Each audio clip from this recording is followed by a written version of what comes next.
Julia never liked surprises, not the spontaneous kinds that disrupted her daily rhythm, and certainly not when it involved her morning coffee.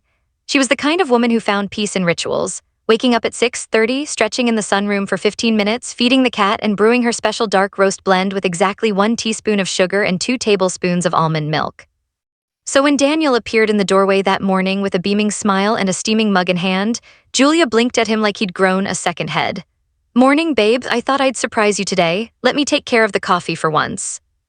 Julia sat at the breakfast table, laptop open but untouched.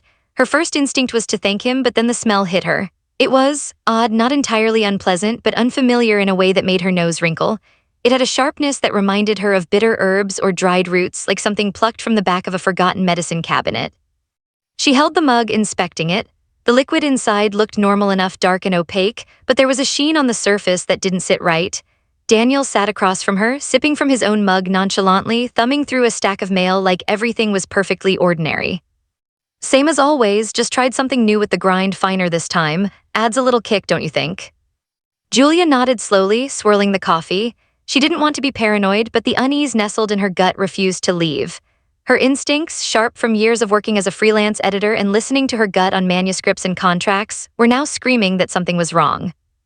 That's when Claire entered. Daniel's younger sister had been living with them for the past 8 months under the pretense of getting back on her feet after a messy breakup. She was 26, strikingly pretty, with long auburn hair and a careless elegance that made her seem younger than she was. Julia had always tried to be kind to her, but lately Claire's presence had begun to feel invasive. Too familiar, too comfortable. "A rough night," Claire muttered, running her fingers through her hair as she trudged into the kitchen. "I need caffeine badly." Julia watched as she moved to the coffee machine and poured herself a cup from the same pot.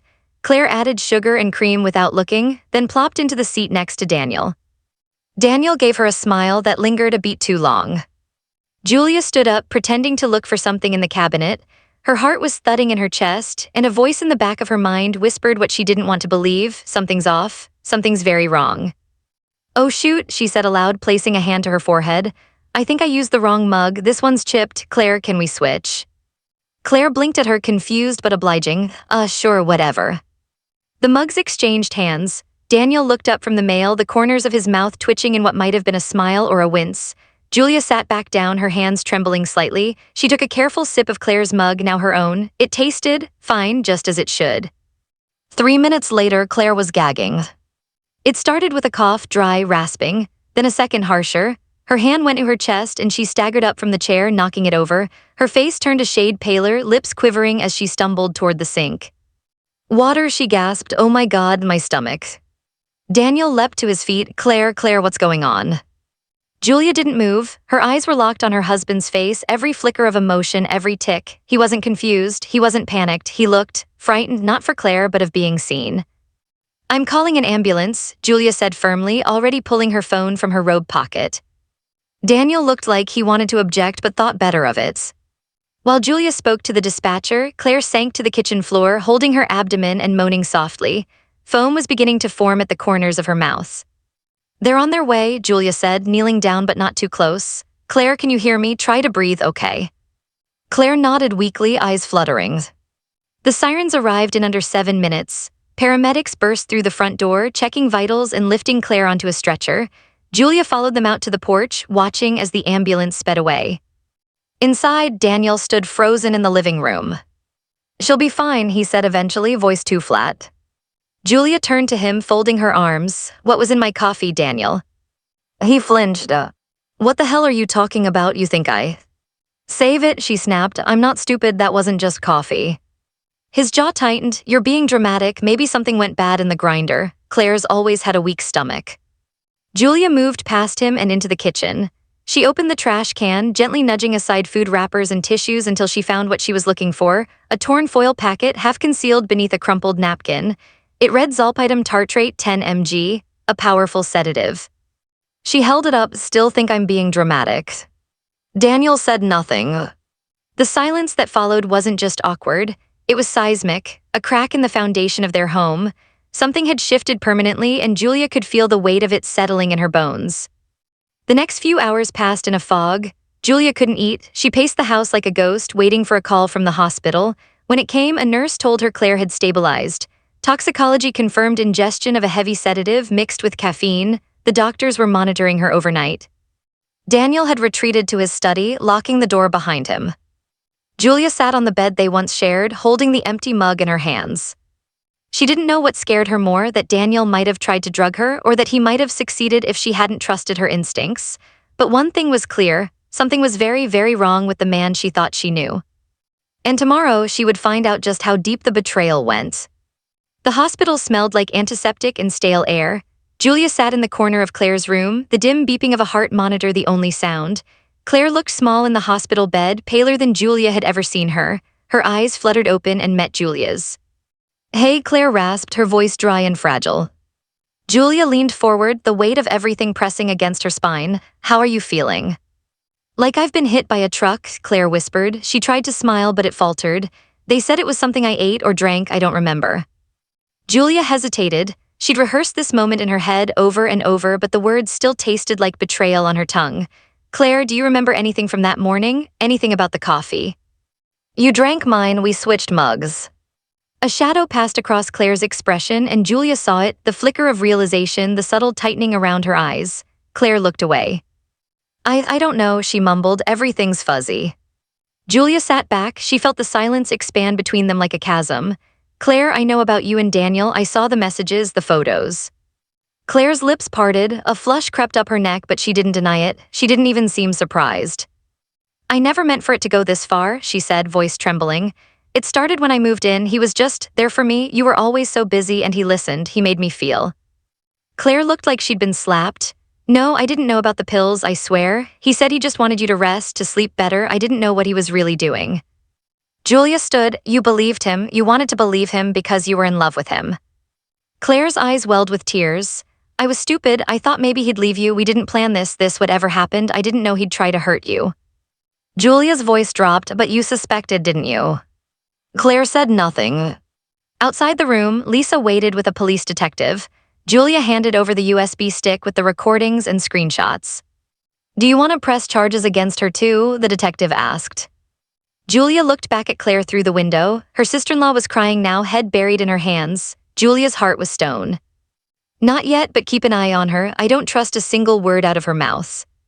Later that evening, back at home, Julia packed a small suitcase. Daniel wasn't there. He was at a work event, or so he claimed. She didn't care. She opened the safe behind the bookshelf, pulled out documents, marriage certificate, insurance policies, and a copy of the will they drafted last year. Funny how things like wills seemed irrelevant when you believed you'd grow old together. She laid the papers on the kitchen counter, wrote one line on a post-it note, and stuck it on top. "I know everything." Then she left. That night, she stayed at Lisa's. The next morning, Daniel called 5 times, then 10, then sent texts that ranged from pleading to furious. "You're overreacting. Claire was sick, maybe food poisoning. We can fix this. I still love you. If you go to the cops, you'll ruin everything. Think about your reputation. Don't do this, Julia." She didn't respond. Instead, she met with the detective again. Charges were being drafted. A search warrant was underway for the house. Lisa's contacts had already flagged Daniel's name to a local prosecutor. The trap was closing. But Julia wasn't just out for justice anymore. She wanted the truth, all of it. Every thread that led to Daniel's deceit, every whisper he'd shared with Claire, every lie he'd buried beneath their marriage. She needed to know when he stopped loving her, or if he ever had. And she needed to confront him, not just with evidence, but with the fury he thought she'd never find. So she waited patiently, quietly, for the right moment to strike. The hospital room was cold, sterile, and filled with a silence that made Julia's skin crawl. The only sound breaking the stillness was the rhythmic beep of the heart monitor beside Claire's bed. Julia sat curled in the vinyl chair, legs tucked under her, watching the woman who had nearly taken her place. Claire looked nothing like the vibrant, flirty, confident woman she'd been weeks ago. She looked small, hollow. Claire stirred, her eyelashes fluttering like they were pushing against the weight of guilt, and Julia leaned forward. The moment had arrived. "Hey," Claire whispered, voice dry and brittle. Julia forced her voice to stay even. "How are you feeling?" Claire gave a weak chuckle that turned into a grimace. "Like I've been hit by a truck. They said it was something I ate or drank, I don't remember." Julia nodded slowly, locking eyes with her. "We switched mugs that morning."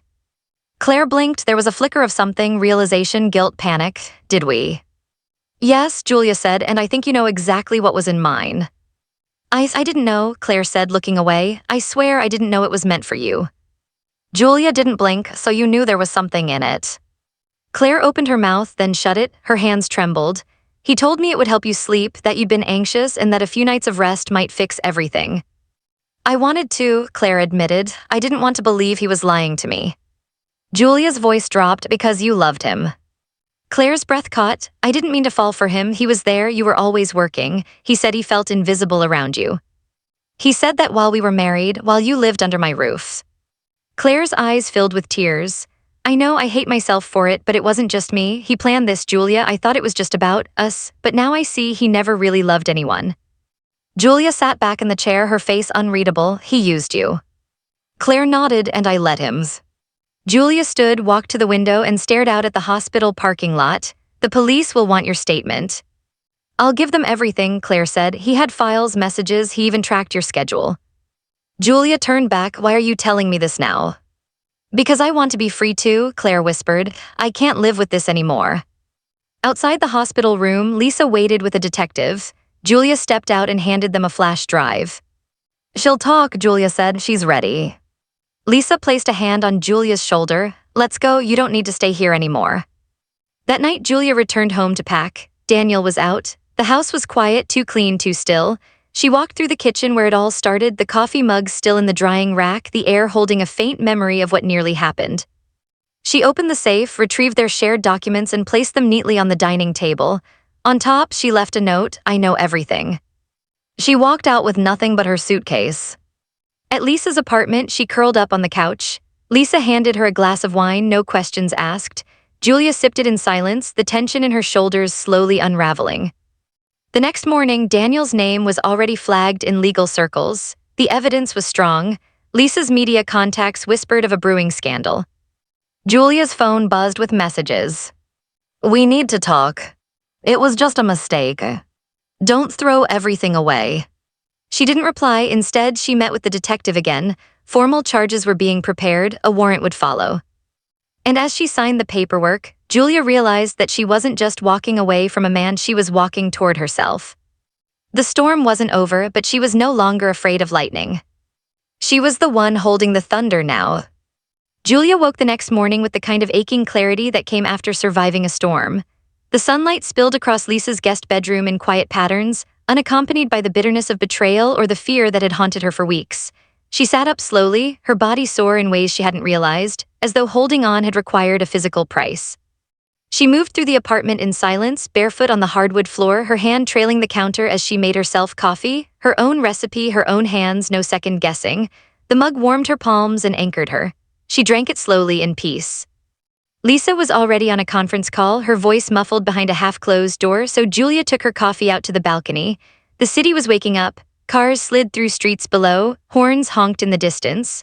Life was indifferent to her pain, but also unaware of her strength. She opened her laptop and stared at the blinking cursor on a blank page. Then she started typing. The story came in pieces, fractured, raw, but real. She didn't romanticize it. She wrote about the slow unraveling of trust, the moments she should have listened to her instincts, the morning the coffee smelled wrong, and the overwhelming clarity when Claire started to convulse. She wrote not for revenge, but to reclaim her narrative. Daniel might have tried to erase her, but she would make herself permanent in ink. Around noon, Lisa emerged with a smirk. You just made the front page. Lisa tossed her a tablet. On the screen was a digital article, prominent tech CEO under investigation for alleged attempted poisoning fraud. There was Daniel's face, grayscale hollow. Beneath it, a story built from the bones of the truth Julia had gathered, names withheld, sources anonymous, but the implication was clear. I didn't give them permission, Julia said quietly. You didn't need to, they're running their own version, but it's close, too close. A weight settled in Julia's chest. It's real now. Lisa nodded. You started the avalanche. That afternoon, Julia was called into the precinct again. The detectives had executed the search warrant and found damning evidence. Files on Daniel's home computer outlined not just her schedule and habits but actual contingency plans, how to spin her potential death as a medical episode, lists of sleeping pills, staged alibis, even a section labeled rehearsal log. Her hands trembled as she flipped through the printouts. He wrote it like a strategy. It was, the lead detective said. He was building a narrative, one in which you quietly cease to exist. Julia felt sick. She wanted to scream, but the tears didn't come. She was past the shock, past the panic. Now came the resolve. Claire had already begun cooperating. Her statement matched what Julia had suspected. Daniel had emotionally manipulated her, isolating her from others, feeding her promises, weaving a false intimacy through trauma bonding and secrecy. Claire admitted she knew he was planning something, though she hadn't believed it would go so far. Julia didn't care. Claire had watched it all unfold. She had helped water the roots of the lie. "She'll probably get a deal," the detective added. "Your testimony sealed Daniel's fate, hers just greases the wheel." Julia left the station with the images still flashing in her head, digital files labeled with her name, insurance numbers, notations about dosage effects and timing. Like she was a project, a liability. She drove for hours that evening, no destination in mind. She passed gas stations and empty diners, the sky shifting from pale blue to gold to bruised plum. Eventually, she found herself at the lake where she and Daniel had once taken anniversary photos, smiling for a camera that captured a lie. She parked, walked to the edge, listened to the water, and screamed. The sound tore from her throat like a wound ripping open. She screamed until her voice cracked, until her knees hit the gravel and her body folded inward. And when the pain emptied from her lungs, she sat there, breathing, alive. That night, she returned to Lisa's and burned the last of the wedding photos. The following day, her lawyer called. The restraining order had been finalized. Daniel was barred from any direct or indirect contact. The emergency divorce filing was scheduled for hearing. Julia's financials were being separated. Her name was being cleared. One more step forward. At Lisa's encouragement, she submitted a personal essay, an anonymous version of her story, to a women's magazine. Weeks earlier, she would have balked at the idea of vulnerability in public. Now it felt like liberation. The editor's reply came quickly. "We'd be honored to publish it, with or without your name, it's powerful." Julia stared at the screen for a long time before replying, "Use my name." Because erasure no longer scared her, silence no longer protected anyone. And if even one woman reading her story decided to trust her gut instead of dismissing it, then the entire ordeal would not have been for nothing. She wasn't just a survivor now. She was a voice, a name, a warning. The days that followed the public exposure of Daniel's crimes were both surreal and strangely quiet. Julia found herself floating through a new rhythm, one not dictated by manipulation or dread, but by the quiet, slow process of returning to herself. The media frenzy raged on screens and newspapers, yet in Lisa's apartment there was peace, a peace earned through fire. Every morning began the same. Julia would wake early, wrap a blanket around her shoulders, and make herself coffee, rich, dark, simple. She had bought a new blend, something she'd never tried before, a small rebellion against the routine that had once almost killed her. The smell no longer brought suspicion, it brought clarity. She spent her mornings journaling, working through therapy prompts, and unpacking years of repressed emotion. Dr. Patel had guided her with patience and strength, helping her see that the signs had always been there, not just in Daniel's betrayal, but in her own slow silencing. It had taken nearly dying for her to start hearing her own voice again. One afternoon, Lisa returned from a meeting carrying a thick envelope. "From your lawyer," she said. Inside were finalized divorce papers. Everything was moving quickly now. The emergency petition had been approved. Assets were frozen, joint accounts severed. The house was being appraised and prepared for sale, and Daniel still in custody. Julia signed the papers with a hand that barely trembled. Julia thought about it, then nodded. They didn't go to a bar. Instead, they opened a bottle of wine and watched old movies on Lisa's couch, laughing like teenagers. That night, Julia fell asleep not with dread, but with gratitude. A week later, her essay went live. It was published under her name. The headline read, "He made me coffee every morning until the day it almost killed me." It spread like wildfire. Readers flooded the comments section with support. Messages poured into her inbox, women thanking her for her bravery, for voicing what they'd buried. Some shared their own stories. Some simply wrote, "I believe you." Julia read every message. Then she printed them, tucked them in a folder labeled "Proof I Survived." One message stood out. It was from a college student named Harper who had recently broken up with a boyfriend after reading Julia's piece. "I thought I was being paranoid," Harper wrote, "but your story made me realize I wasn't crazy, I was being controlled. Thank you for helping me walk away." Julia cried when she read it. Not because of the pain, but because something good had come from it. Meanwhile, Claire remained in a type of limbo. Her plea deal required her to testify in full against Daniel. Julia didn't object. She didn't care if Claire walked free as long as Daniel didn't. One evening, Claire emailed her again. This time there was no begging, no excuses, only a paragraph. "I will never ask you to forgive me, but I need you to know that I see it now. Everything he did, everything I allowed. I'm sorry I ever made you feel less than what you are, a warrior. I hope someday you forget my face, but remember your strength. Julia didn't reply. She didn't need to. Her healing didn't depend on Claire's redemption. That same week, Daniel's preliminary hearing was broadcast. Julia didn't attend in person. She watched from Lisa's laptop as the prosecution read from the digital logs recovered in his home, his staged rehearsals, timeline drafts, and casual mentions of sedative acquisition. Daniel sat stoic in the courtroom, jaw clenched, no longer the charming man who once told Julia he'd love her forever. He looked smaller now, shrunken by consequence. When the judge denied bail again, Julia closed the laptop and exhaled slowly. Freedom. A quiet one, but hers. She began looking for apartments that week, a small place near the edge of town with tall windows and hardwood floors. She signed the lease without hesitation. It wasn't much, but it was hers, entirely hers. The first night there, she unpacked only one box, her journals, her laptop, and a ceramic mug she'd bought from a local artisan. She made herself tea and stood at the window, watching the city lights flicker in the dark. Her life had been burned to the ground, but she had hands strong enough to build it back. The next morning, she began writing something new, not just about pain or betrayal, but about resilience, about starting over, about the quiet bravery of women who listen to their instincts. And as the words poured out, she realized something. Daniel had written his plan to erase her, but she had written herself back into the world. And this time, no one would silence her again. Julia stood on the rooftop of her new apartment building, cradling a mug of chamomile tea as the city hummed softly beneath her. It had been 3 months since the last hearing, 3 months since Daniel had been denied bail for the third time, 3 months since Claire's full testimony had sealed the fate of a man who once promised forever and instead offered betrayal. The wind was cool against her cheeks. Below, life continued in an endless stream, buses, laughter, couples walking hand in hand. It felt like a different planet than the one she had lived on just a few seasons ago. A planet where she used to question her own instincts, silence her doubts, and swallow the bitter taste of a marriage that had been rotting from the inside. Now there was space. Not just physical space, the clean lines of her apartment, the uncluttered calm of her mornings, but space inside her, space between fear and reaction, space where she could breathe. Her memoir was nearing completion. It had taken dozens of late nights, countless discarded pages, and 2 minor panic attacks, but the manuscript now lived on her laptop, 87,000 words of unfiltered truth. Not just about Daniel, but about the slow erosion of identity that happens when you stop hearing your own voice. She detitled it "The Smell Wasn't Right."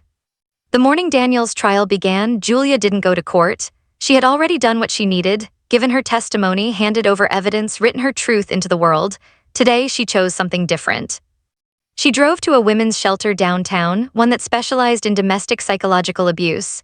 She had been donating quietly for weeks, but today she walked in with a box of books, her essay printed in pamphlet form, bundled for distribution.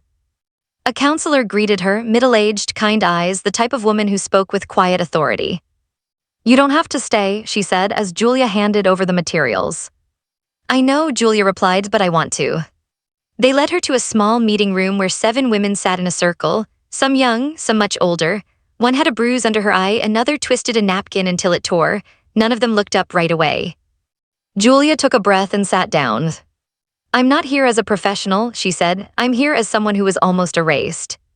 The woman with the napkin glanced up. "I don't have all the answers, but I remember the morning I smelled my coffee and knew something was wrong.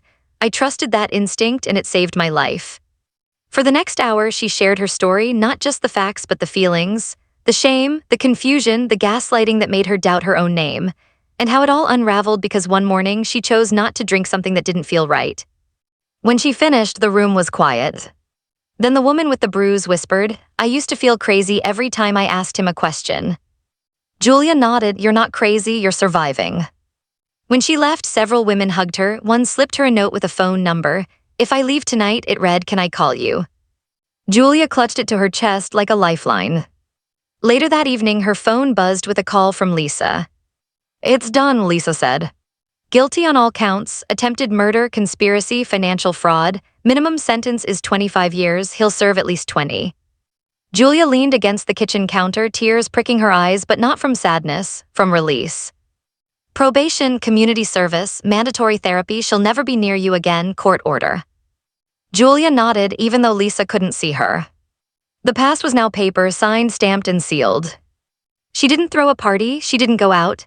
Instead, she lit a single candle on her kitchen counter and made herself dinner, grilled salmon with rosemary, her favorite. She played Ella Fitzgerald on vinyl and danced, barefoot, in her kitchen. Later that night, she emailed her agent the final manuscript. Subject line finished. The next morning, she got in her car and drove west. No destination, just the road, the sky, and her breath. At a rest stop, she scribbled in her journal. Freedom isn't loud, it's soft, it's silent mornings. It's choosing what you wear, what you drink, where you go. It's knowing no one else has their hands on your life. A few months later, her memoir hit the shelves. It became a national bestseller. But Julia didn't care about the reviews. What mattered were the letters, the ones from women in Tennessee, in Montana, in big cities and tiny towns, thanking her for naming what they had survived. Some had walked away, some had finally spoken up, some had flushed the pills they'd been slipping to themselves just to feel numb enough to stay. She kept every letter. And every morning when she brewed her coffee, she remembered. She had tasted betrayal. She had stared into the face of manipulation, of slow, careful violence disguised as love. And she had walked away. Not just once, but every day since. One sip at a time. One word at a time. One truth at a time. And that was how she survived.